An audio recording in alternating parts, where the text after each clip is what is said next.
on what can be bound in general. 1. Types of things which can be bound. There are 4 things which rotate around God, or universal nature, or the universal good, or absolute beauty. They rotate in such a way that they cannot abandon that center. Otherwise, they would be annihilated, and in such a way that they can be separated from that center only by the distance of each of their circumferences from its proper center. These 4 things, as I say, move in a circle around their bonding agent, in such a way that they maintain the same order forever. According to the Platonists, they are mind, soul, nature, and matter. Mind in itself is stable. Soul in itself is mobile. Nature is partly stable and partly mobile. And matter, as a whole, is both mobile and stable.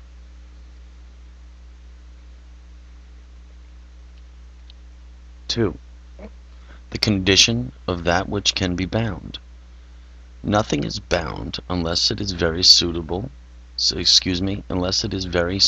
predisposed, for that brightness is not communicated to all in the same way. 3.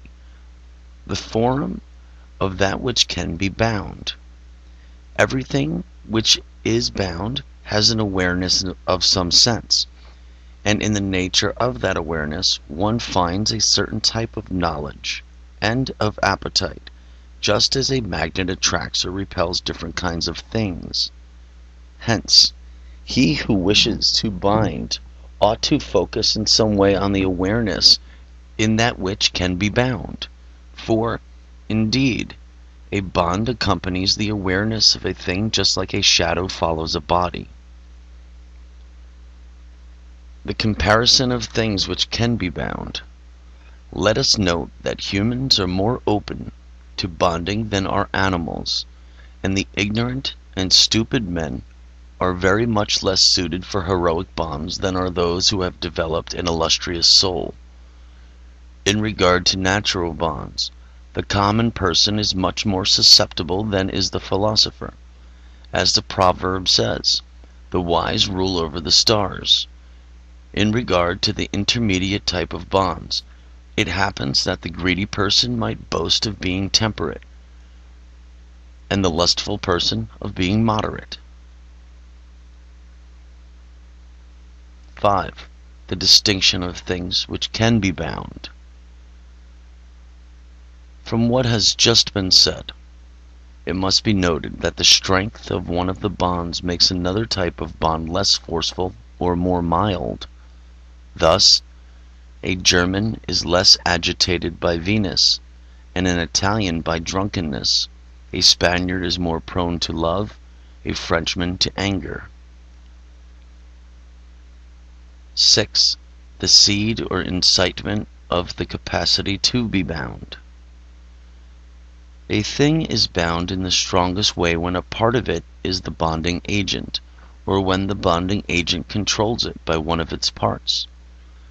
To show this with just one example, necromancers are confident that they exercise control over their entire bodies by means of the fingernails or hair of the living, and especially by means of footprints or parts of clothing. They also evoke the spirits of the dead by means of their bones or any parts of their bodies.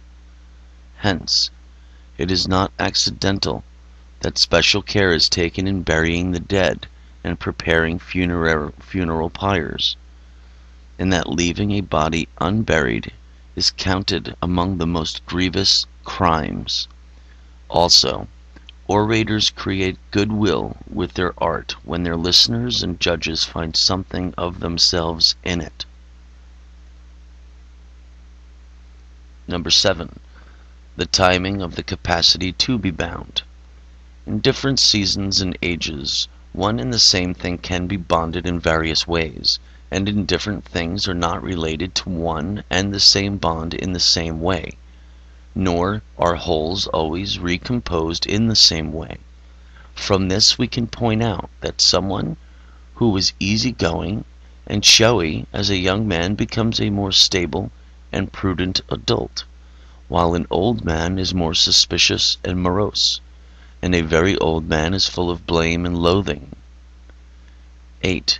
The differences of things that can be bound.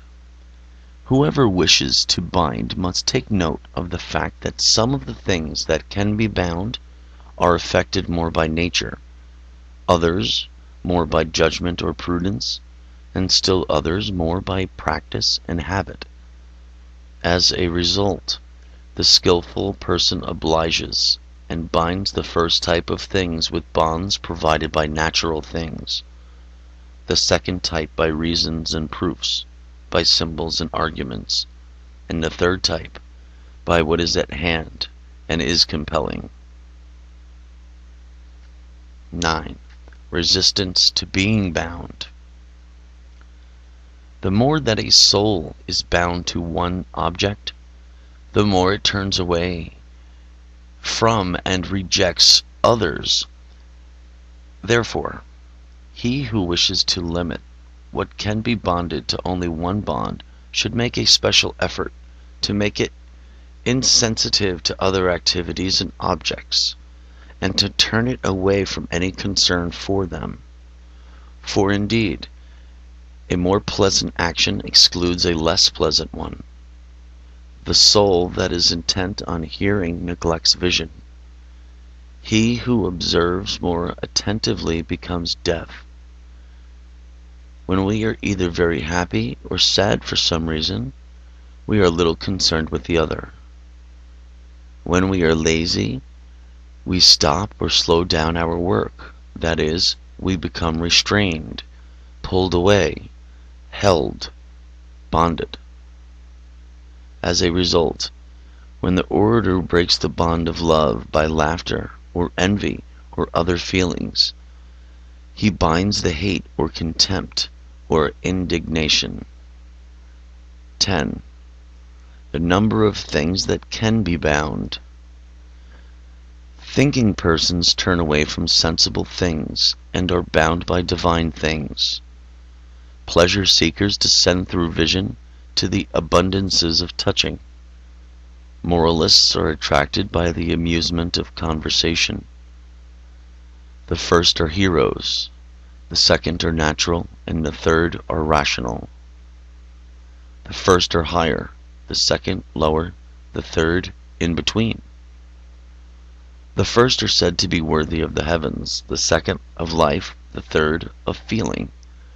The first ascend to God, the second cling to bodies, the third move away from one extreme and approach the other. 11. The motion of what I can be bound.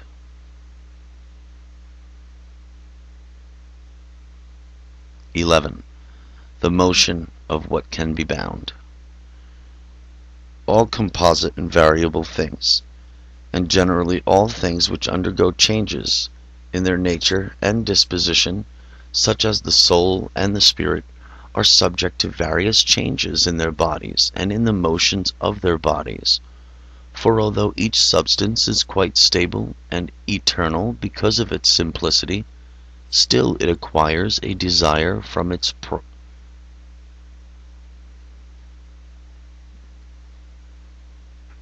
privation, an impulse from its desire, a motion from its impulse, and a breaking of bonds from its motion. As a consequence, no bonds are eternal. Rather, things alternate between bondage and freedom, between being bonded and escaping from a bond, or they transfer from one type of bond to another.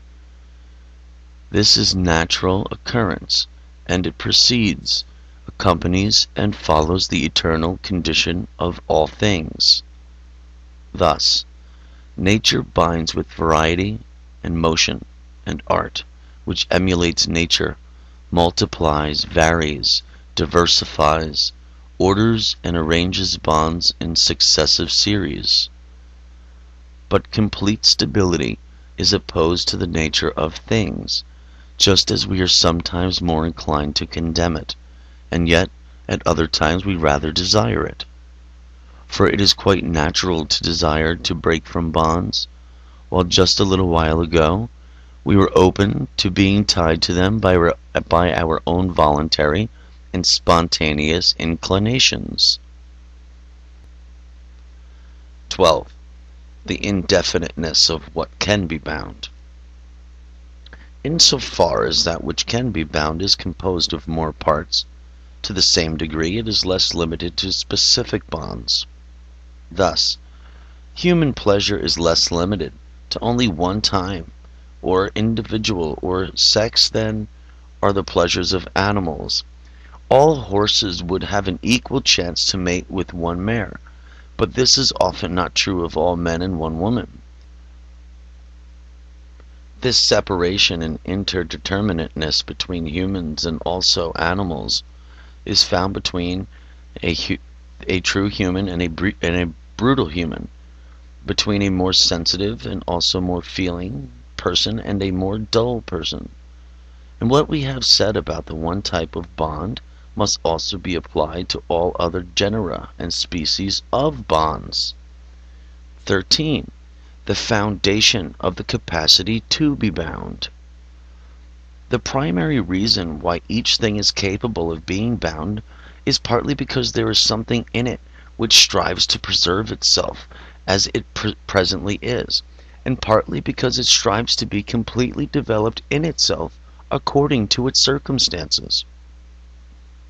In general, this is self-love. Hence, if one could extinguish self-love in an object, it would be subject to any and every type of bonding and separation. On the other hand, when self-love flourishes, all things are easily attracted to types of bonds natural to them. 14. The relation of things that can be bound. Consider the friendship and the amity among animals. 14. The relation of things that can be bound. Consider the friendship and the amity among animals, and their sympathy and hostility, their similarity and their diversity, and the circumstances of such things. Then arrange in an order and in an analogy all the particularities and the separate individuals in the human species, then all of the individuals and all of the species of the other animals, and finally the species of all other things. You now have collected before you a convenient order for the diversity of bonds. 15. The material diversity of things that can be bound. Although everything that can be bound is composite in some way, still one thing can be said to be simple and another many-sided or complex, and one thing can be more simple while another has more parts. Consequently, some things are bound purely and others impurely, and some bonds are pure while others are impure. Thus, some pleasures and pains are pure, some are impure, and some are mixed. For example, Epicurus taught that the pleasures of Venus were impure, because they were accompanied by pain, and by an insatiable desire, by which the whole body tries to transform itself into another whole body, and this results in a sorrowful exhaustion. If there are things whose principles never fail, perhaps the stars and the great living souls or gods of the world, in whom there is no fatigue, and in whom the influx and outflux of substance is always exactly the same, then they would be bound by themselves to each other in most happy way. Therefore, he who desires to bind in a socially effective way must take into account the diverse composition or structure of things, and must consider, evaluate, and decide differently when dealing with heroes, or with ordinary people, or with those who are more like brutes. 16. The degrees of things that can be bound. Children are less bound by their natural feelings because their nature is absorbed in growth and is disturbed by great changes, and all their nutrition is given over to growth and the structuring of the individual. But they clearly begin to open to being bound in the 14th year, for even though at an age they are still involved in growth, their rate of growth is not so fast as great as when they were children, and in the stable period of adulthood, men have a greater strength in their semen and, as a result, seem to be more subject to being bound. Furthermore, adolescents and young men seem to be more sexually excited, for the reason that they are on fire for a long time because of the novelty of this pleasure, because passages through which this semen passes are narrower, the wetness gushes forth with a more delightful pleasure, and as a result of the sexual itch which arises from this pleasure, they are more delighted and liberated. But bonds are more difficult in older men, whose powers are half dead, whose organs and passages are spent, whose semen is not abundant. Precisely the same thing is found proportionally in all other emotions which have an analogy or contrast or dependence on the passion of love. 17. The temperaments of things that can be bound. Because of their temperament, those who are melancholy and more bound to indignation, sadness, pleasure, and love, for since they are more impressionable, they also have a stronger sense of pleasure. They are also more prone to contemplation and to speculation, and in general are moved and agitated more often and more strongly by their emotions. Hence, in regard to the affairs of Venus, they regard pleasure as an end in itself rather than a means to propagate the species. Next to them are the people who are choleric, in comparison to which the sanguine are less agitated. Those who are phlegmatic are less lustful than others, but are more greedy. Nevertheless, the fact remains that everyone has his role in obeying nature. The melancholy are bound by a greater force of imagination, the sanguine by a greater ability to emit sperm and their hot temper, the phlegmatic by their greater abundance of fluids, and the choleric for being more strongly and more sharply agitated and stimulated by a hot spirit. 18. The signs of things which can be bound. Physiognomy also has a part to play in these considerations. There are a lot of people who have slender and sinewy tibias, and who are similar to goats and to satyrs in having a wide concave nose, deep breathing, and languid face. Such people love more intensely and pursue sexual license more strongly. At the same time, they are easily appeased and do not have any emotion for a long time. 19. The duration of things that can be bound. With respect to bonds, old men are more stable but less suitable. Young men are more unstable but more suitable. But middle-aged men are bound suitably, skillfully, and in a stable manner. 20. The reaction of things that can be bound. Mutual agreeableness gives rise to mutual bonds. Thus, there are bonds in jokes, in wit, and in theatrical performances.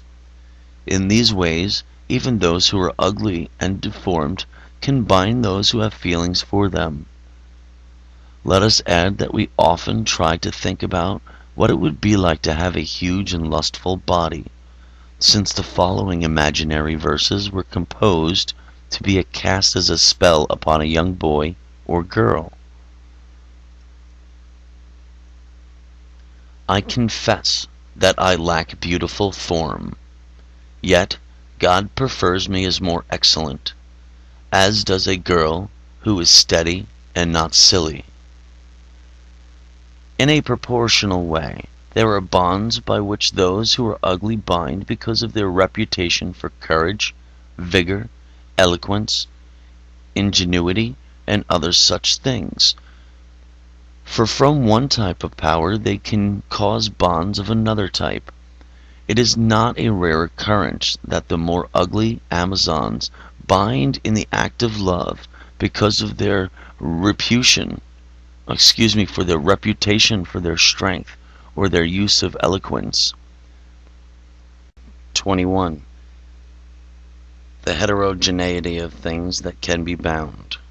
Furthermore, there are species which are bound to different species through love, hate, admiration, piety, compassion, and other such feelings.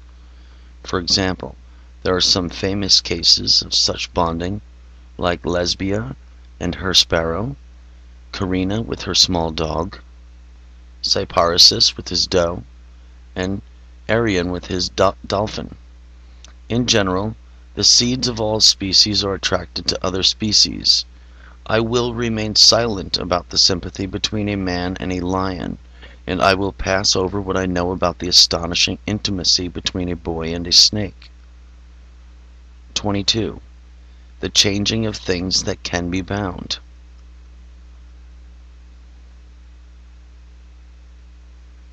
It is not difficult to change which can be bound from one type of bond to its contrary, since the bonding agent is also changeable. And it makes no difference whether this occurs actually or even in thought. Even though I was once bound in thought by a teaching, the bonds of contempt and indignation may come later when that opinion has been studied in a better light, and the bonds arising from the fires of youth and beauty are relaxed and smoothed in time when they do not agree with the bonds derived from customs and skill. 23. The cause and effect of things which can be bound. What it is that bonds love and hate or contempt is hidden to the functions of reason. Adristia's explanation is useless, namely that the explanation of love, which arises from seeing a beautiful object, is a recollection of the soul of a divine beauty, which was first seen as a companion to the body. If this were true, what is it that suddenly changes the soul to reject an object which is in no way has changed its nature? Why are different souls captured more easily by different objects? Why does that which beautiful to one person also turn out to be ugly to another, no less talented person? Thus, the condition of things that can be bound is unfathomable to casual and routine examination. The definition of things that can be bound. 24. Theocritus attributed love and the other emotions by which individuals are bound to luck or fate or some kind of intermediate cause, but he would have understood them more clearly if he had thought and said a hidden but determinate cause instead of intermediate one, because of their origin is not apparent. The emotions indeed have a definite and rational structure which is either given by nature or which arises from practice and habit. 25. The meaning of things which can be bound. The fact that things are bound by love or hate or some other feeling was explained by the Achaeans as due to fate and not to reason or to any other type of thought. As a result, they venerated both love and hate at the same altar. Some Platonists agree with this opinion, saying that animals cannot speak, are never bound by love, because they lack reason and prudence, but they had too limited a view of the nature and the thought and the reason, which fills all things with the universal spirit, which shines forth in all things, and proportionally in each object. But for us, love, like all emotions, is a very practical form of knowledge. Indeed, it is a type of discourse and reasoning and argumentation by which humans are most powerfully bound, even though it is never listed among the primary types of knowledge. Therefore, he who wishes to bind believes that reasons have neither a great role nor a more important role than love in binding, although indeed the latter falls under the genus of knowledge. 26. The flight of that which can be bound. Sometimes that which ties itself by being one type of bond flees in order to bind itself with another type of bond. As a result, he who wishes to bond should be careful to use which effectively bind the object. That is, he should employ the bonds which already hold it. For example, a hunter who is absorbed by his interest and attention to wild animals was sexually seduced with appropriate gifts by the nymph who used a horn whose sound made fleeing animals come to a standstill.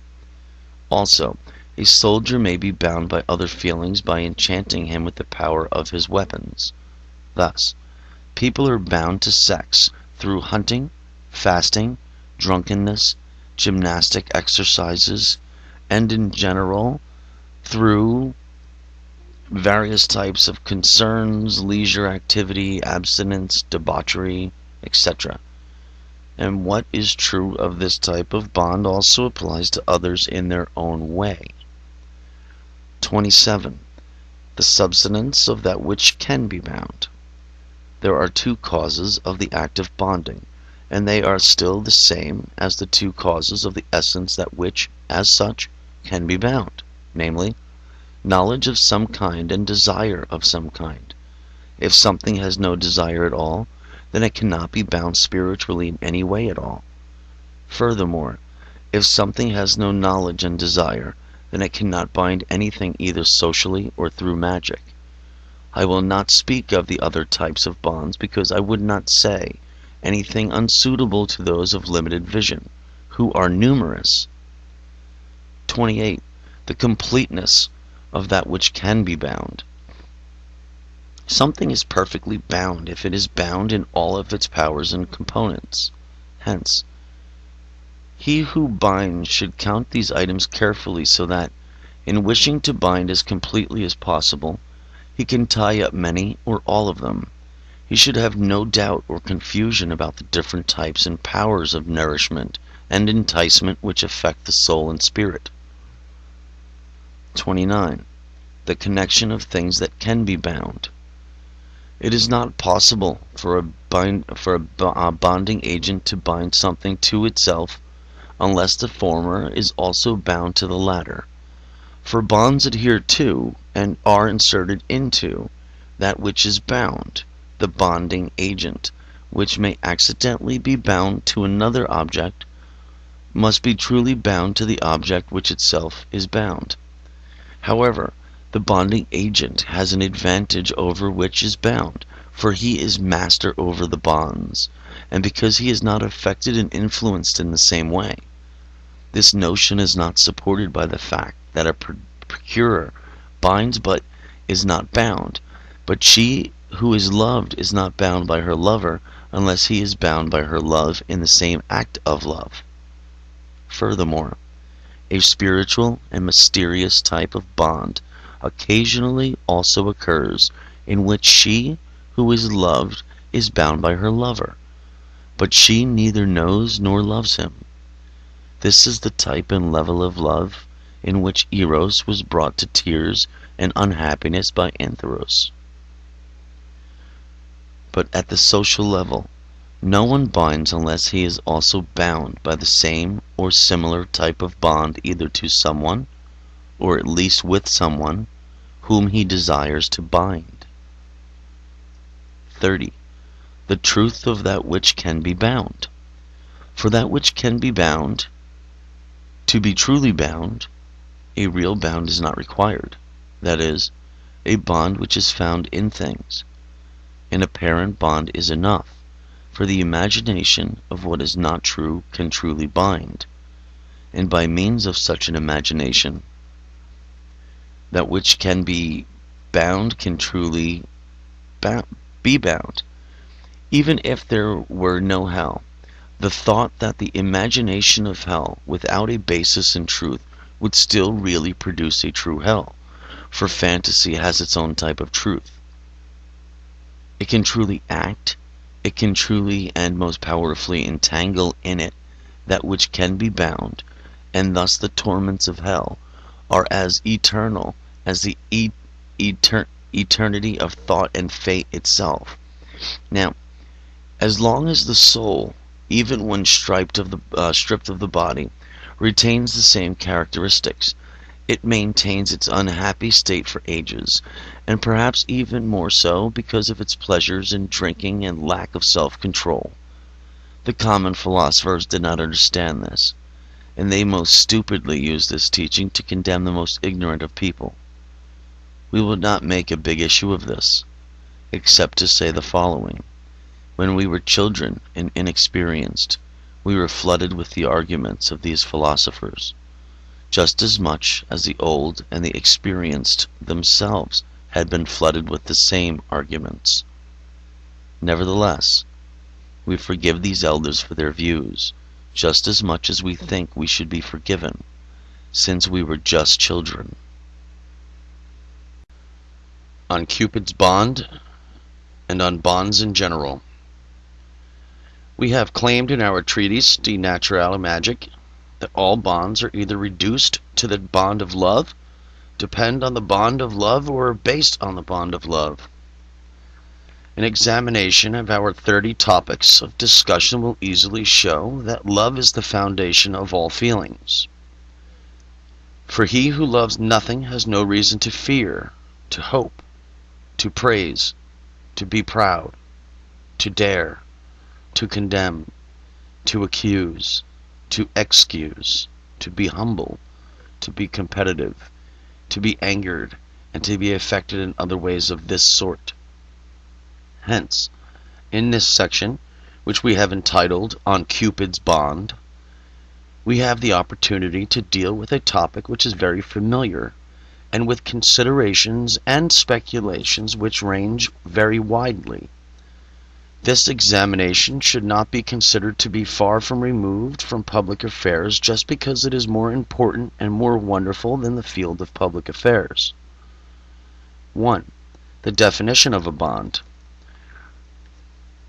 According to the Pythagoreans and the Platonists, the bond of beauty is said to be a brightness, a beam of light, and a certain motion, or at least its shadow and image and trace. It has spread out first into the mind, which it adorns with the order of things, second into the soul, which it brings to completion with the sequence of things, third into nature, which it diversifies and sustains with seeds, and fourth into matter, which it supplies with forms.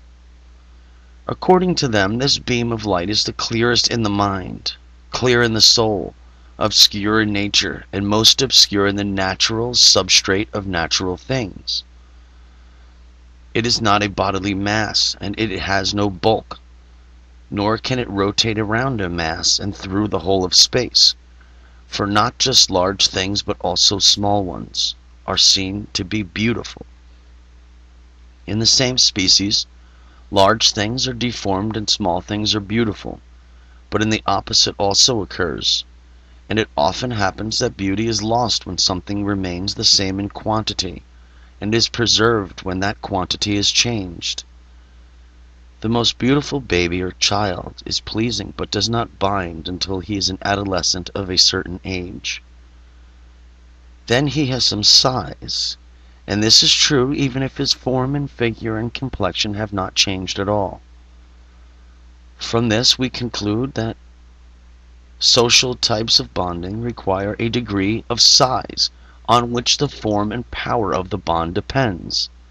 It refers, I think, to gestures, words, clothing, habits, sense of humor, and the other signs of human feelings.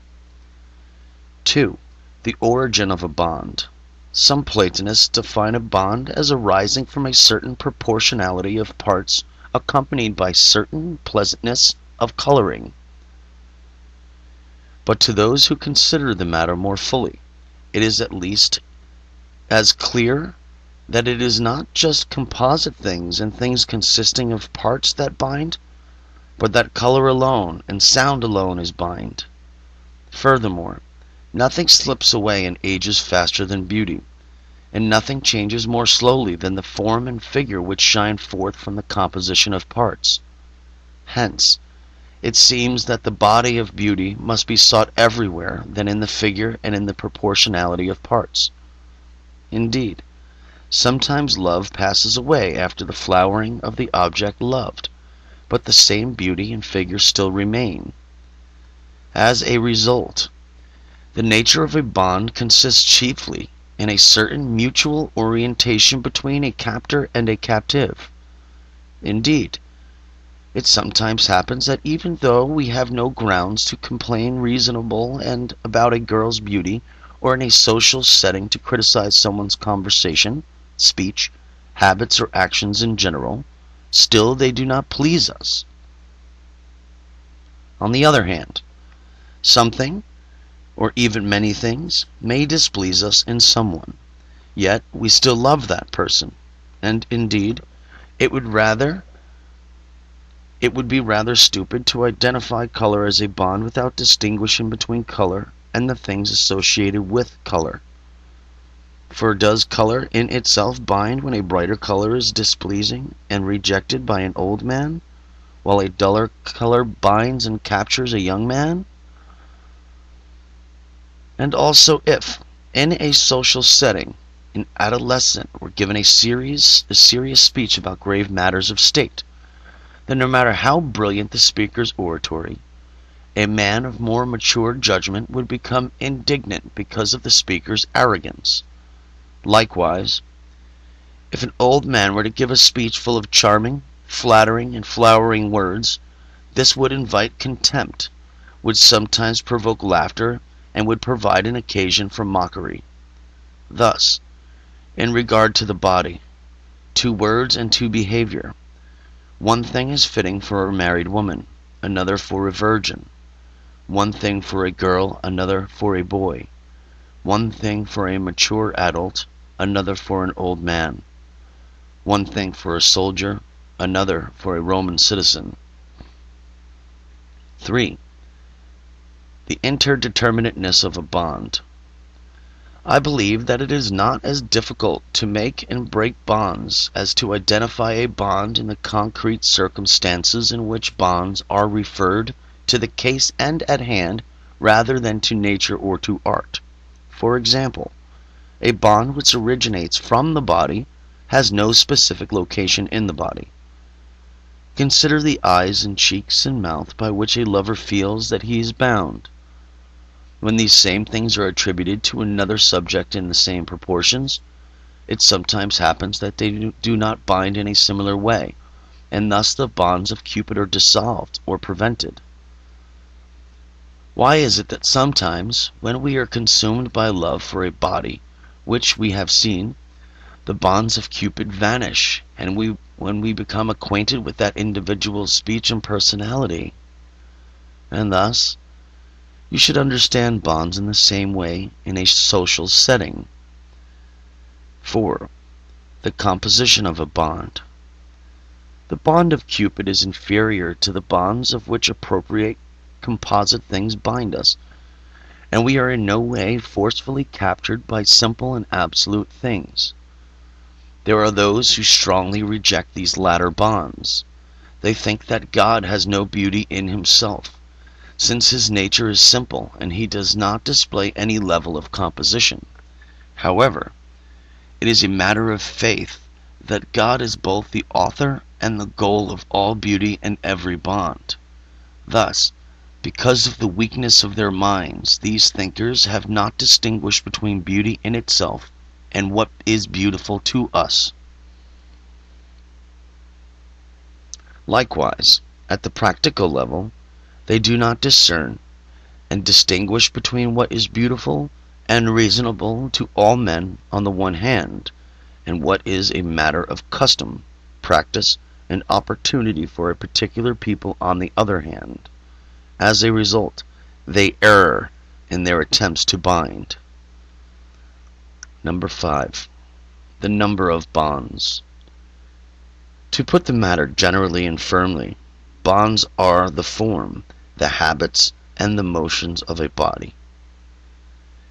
The consonance of voice and speech, the harmony of customs, and the chance meetings of sympathy by which men are bound to men, animals to animals, and even animals to men.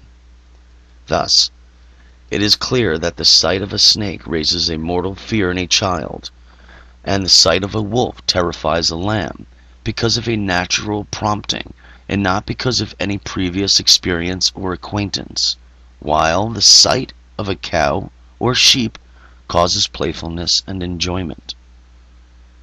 There are also various aromas by which men and spirits are bound in various ways. I have known men who were so terribly horrified by the smell of musk, which is sweet for everyone else, that they have even fallen down because their spirit was so disturbed. And I have known one person who was extraordinarily delighted by holding under his nose a bug crushed by his fingers. Thus, different things are bonded in different ways, and not only contrary but even diverse things are bonded to each other. Furthermore, at the social level, it is clear that Germans and Italians do not have the same language or the same habits for caring and for clothing the body, or the same grace and elegance in their customs. Nevertheless, an individual Italian may diverge from his national norm and be more like a German. Vice versa, a German may be more like an Italian. This causes a complication and requires great prudence in binding at the social level, especially when the bonds are cast not over a group but over an individual.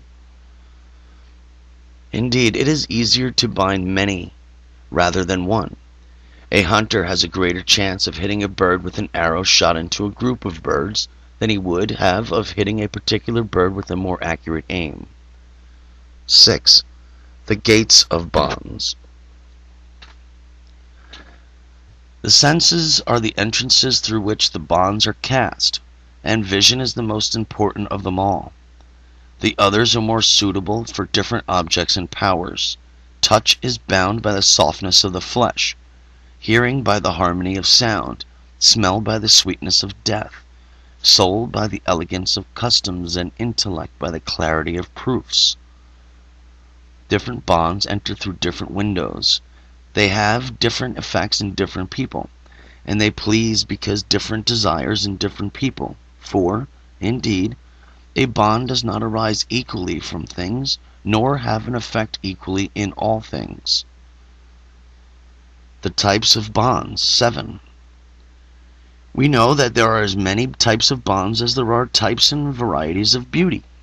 Also, these varieties do not seem to be smaller than the primary variety of things, that is, the different species. Furthermore, within each species there are different individuals who are bound by different things in different ways.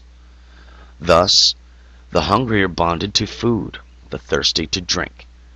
He who is full of semen to Venus, one person to a sensory object and another to an intellectual object, one person to a natural and another to an artificial one. A mathematician is bonded to abstractions, and a man of action is to concrete things.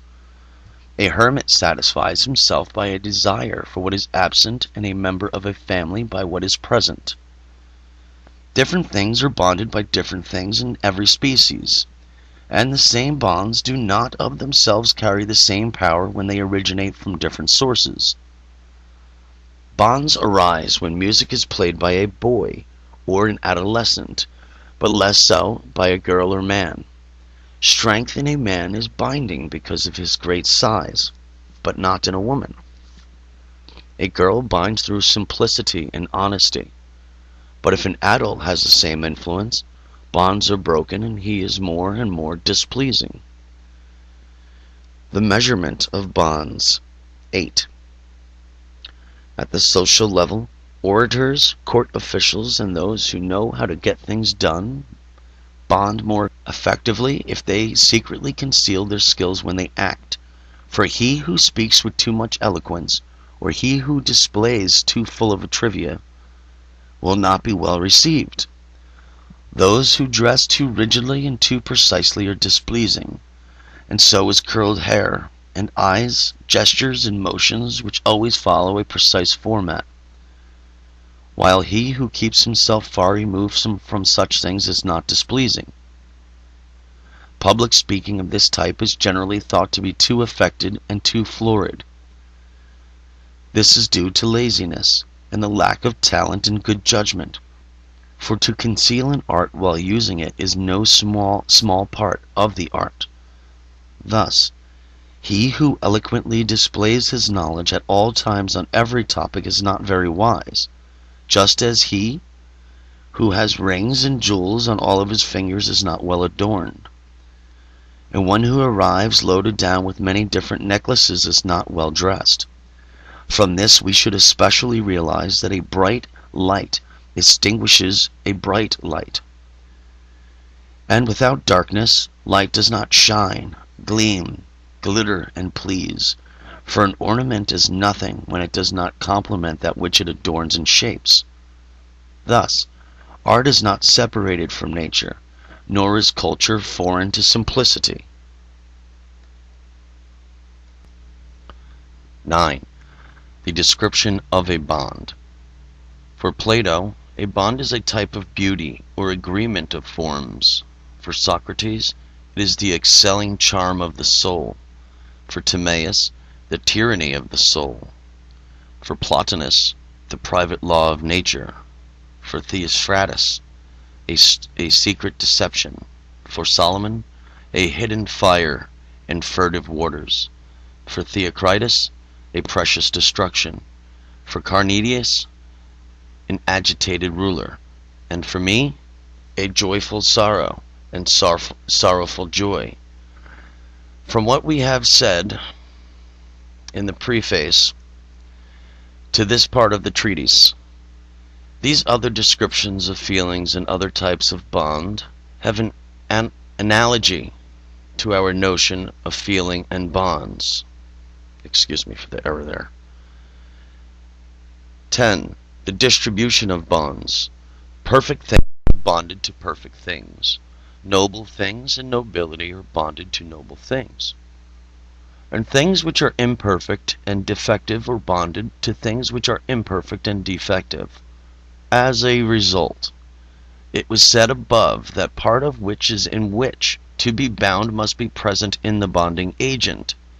A completely chaste girl, in whom there are no seeds of excitement, is not bound to sensory pleasure by any star, or by any artifice, if she has not been touched or embraced. That is, I say, she has not submitted herself to the hand of a bonding agent, and his hand has not reached out to her.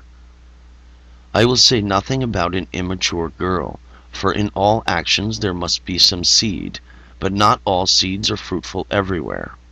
And whose attempt to entice someone who is ill, or old, or frigid, or castrated, would not be frustrated. The opposite would apply to those who would not make any attempt. In regard to social bonds, a proportional judgment is quite easy to make. 11. The degrees of bonds. Things in the universe are so ordered that they constitute one defined coordination in which there can occur a transition from all things to all things in one continuous flow. Some of these things are immediately related to others.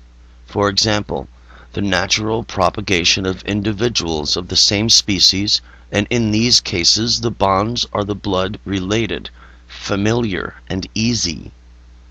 Other things are interrelated through various intermediaries, and all of these intermediaries must be crossed over and penetrated so that bonds are stretched across from the bonding agent to that which is bound. Thus, by their generosity to things and by their goodwill in sharing with these intermediaries, Spirits influence inferior, and even the lowest, things and bind them to themselves. On the other hand, lower things are raised up with certain reverence through a natural or rational sequence, so that through the free consent of higher things they can bind to themselves superior things located far above them. And just as there are various species of things and differences between them, they also have various times, places, intermediaries, pathways, instruments, and functions. It is very easy to see this and understand it for all types of bonds and things that can be bound. 12. The size of a bond.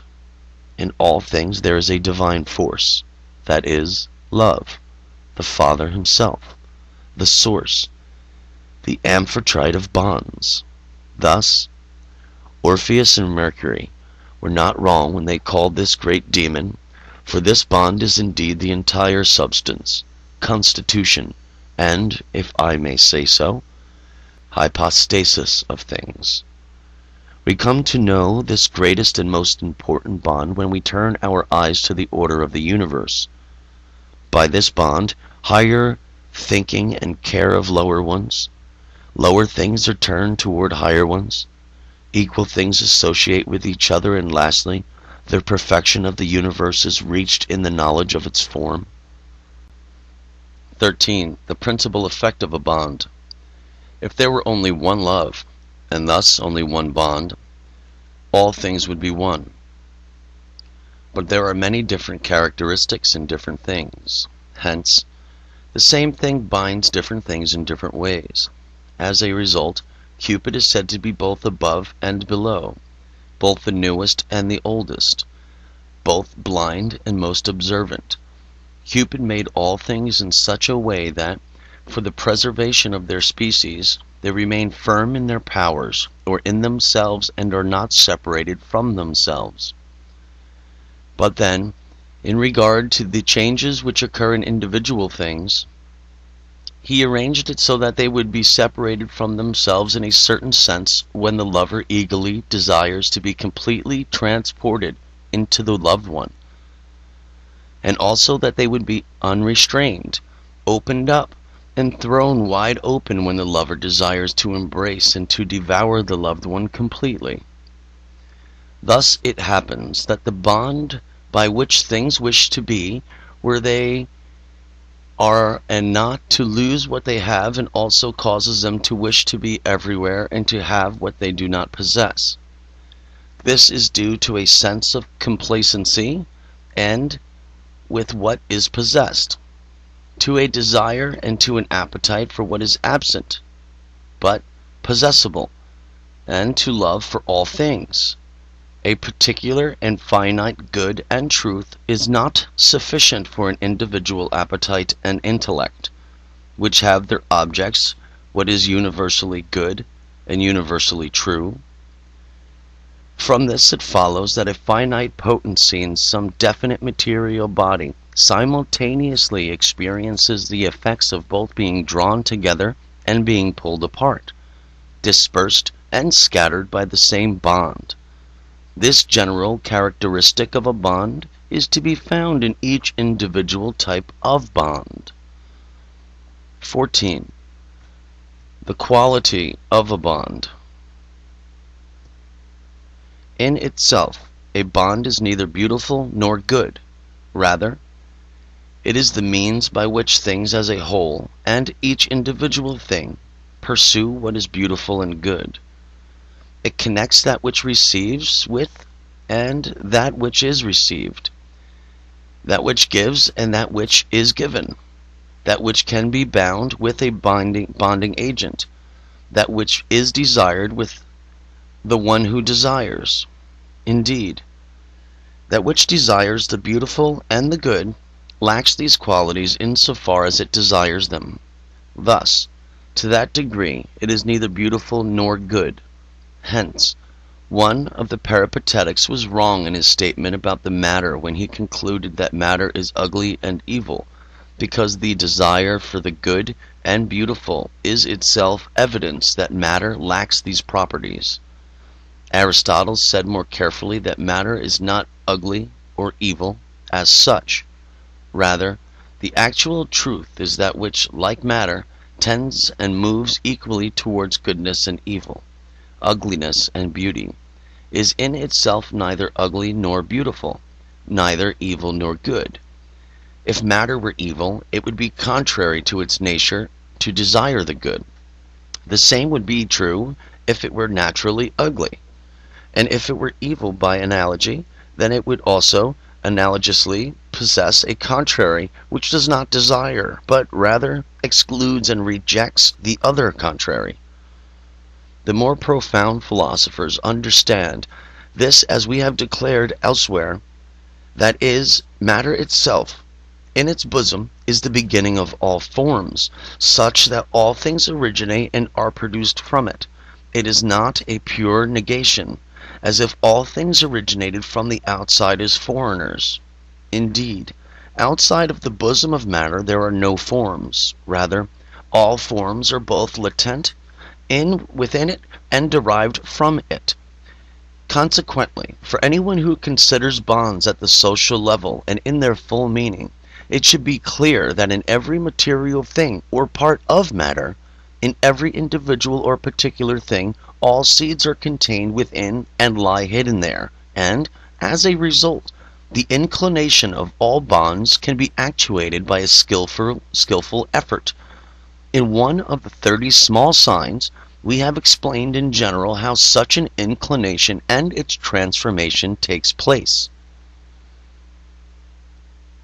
15. The generality or universality of bond. From what has just been said, it follows that the love by which we love and the tendency by which all things desire are intermediaries between good and evil, between the ugly and beautiful, not themselves being ugly or beautiful.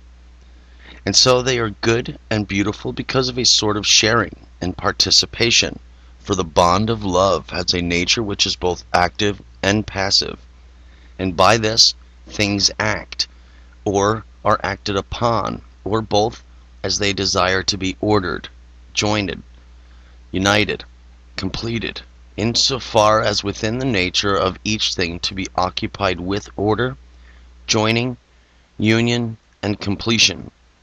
Without this bond there is nothing, just as without nature there is nothing. Because of this, therefore, love is not a sign of imperfection when it is considered in a matter and in the chaos before things were produced. For indeed, anything which is considered in the chaos and in the brute matter, and is also said to be love, is simultaneously said to be a perfection. And whatever is said to be imperfect, disordered, and not to be, is understood not to be love. Thus, it is established that love is everywhere a perfection, and this bond of love gives witness everywhere to perfection. When an imperfect thing desires to be perfected, this, indeed, takes place in something which is imperfect, but not because it is imperfect. Rather, this happens because of a participation in a perfection and in a divine light in an object having more eminent nature, which it derives more strongly in so much as the object is more vivacious. That which is more perfect burns with greater love for the highest good than that does which is imperfect. Therefore, the principle is most perfect which wishes to become all things, and which is not orientated to any particular form but to a universal form and a universal perfection. And this is universal matter, without which there is no form, in whose power desire and disposition of all forms are located, and which receives all forms in the development of its parts, even though it cannot receive two forms at the same time. Hence, matter is a sense divine, just as form, which is either a form of matter or nothing, is also a sense divine. There is nothing outside of matter or without matter, otherwise The power to make and the power to be made would be one and the same thing, and would be grounded in one undivided principle, because the power to make anything and the power to make of anything to be made would be either present or absent together. There is only one potency taken absolutely and in itself, whatever it may be in particulars, in composites, and when taken accidentally, a question which dominated the thinking of the minds of the Peripatetics and their monkish followers. I have said this in many places in my De Infinito de Universio, and more precisely in my De Principio et Uno, where I conclude that it is not foolish opinion which is defended by David Dinton, Avi Chibran and his Fons Vitae, who cries, the Arabs who also ventured to assert that God is matter. The comparison of bonds, 16. The most important of all bonds is the bond of Venus and of love in general, and that which is primarily and most powerfully the opposite of love's unity and evenness is the bond of hate. Indeed, to the degree that we love one of two opposites and contraries of any type, then to that same degree we hate and reject the other. These two feelings, or rather, in the last analysis, this one feeling of love, whose substance includes hate, dominates all things. Lord is over all things, and elevates, arranges, rules, and moderates all things. This bond dissolves all other bonds. For example, female animals who are restrained by the bond of Venus do not get along well with other females, and males do not tolerate rival male suitors. They neglect food and drink and even life itself, not giving up even when conquered. Rather, the more they are worn out, the more they press on, fearing neither storms nor cold. Because of this argument, Aristippus decided that the highest good is bodily, and especially sexual, pleasure, but he held before his eyes a rather animalistic view of man as a result of his own conclusion. But still, it is true that the more skillful and clever bonding agent, who uses things which the one to be bound or tied loves and hates, expands his pathway to the bonds of other feelings. For indeed, love is the bond of bonds. 17. The time and place of bonds. Even though the best seed is sown, the generation of new things does not occur always and everywhere. Likewise, bonds are not effective always and everywhere in capturing an object, but only at the proper time and with the appropriate disposition of the object.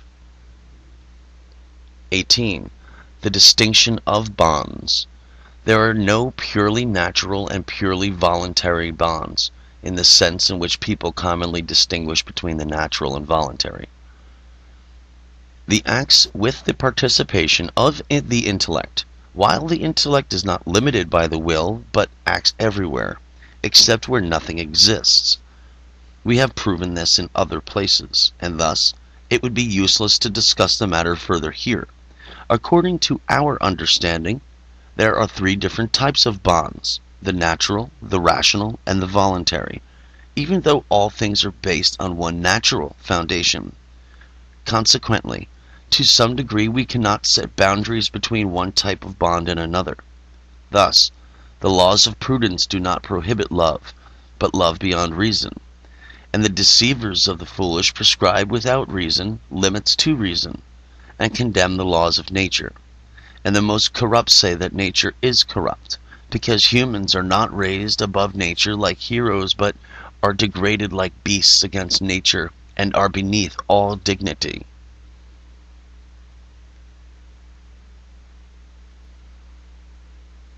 (19) The development and stages of a bond. According to the Platonists, the construction of the bond of Cupid occurs as follows. First, some type of beauty or goodness, or some such thing, is brought into the external senses. Second, it is taken onto the center of the senses, that is, to the common sense. Third, into the imagination. And fourth, into the memory. And then, the soul, by its own power, desires first that it be moved, redirected and captured. Second, once redirected and captured, it is enlightened by a ray of the beautiful or good of the true. Third, once enlightened and illuminated, it is inflamed by sensory desire.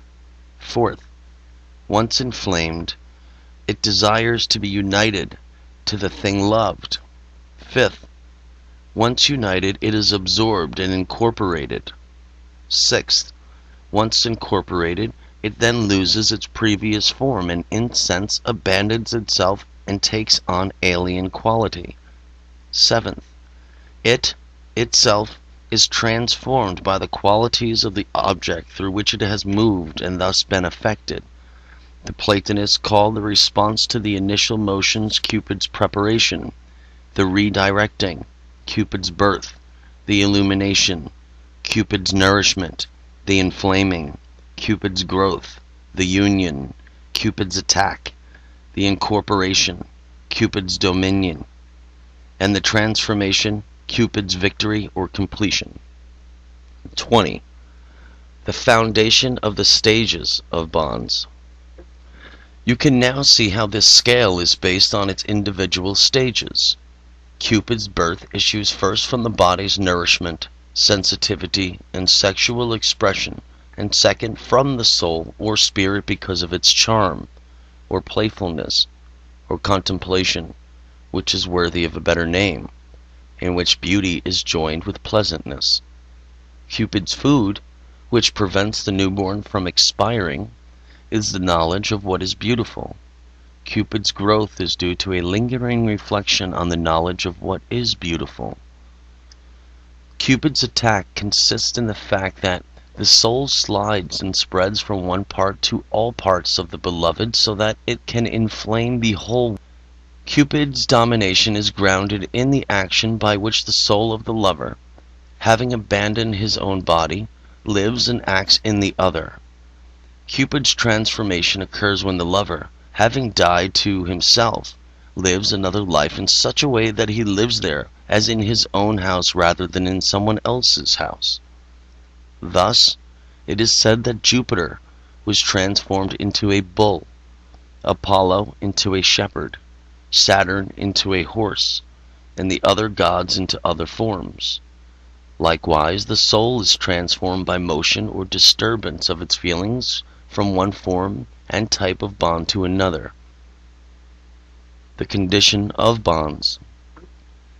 There are some external things which bind, for example, gifts, acts of difference, honors and favors, but these truly bind when they are not given in such a way as to earn favor in return.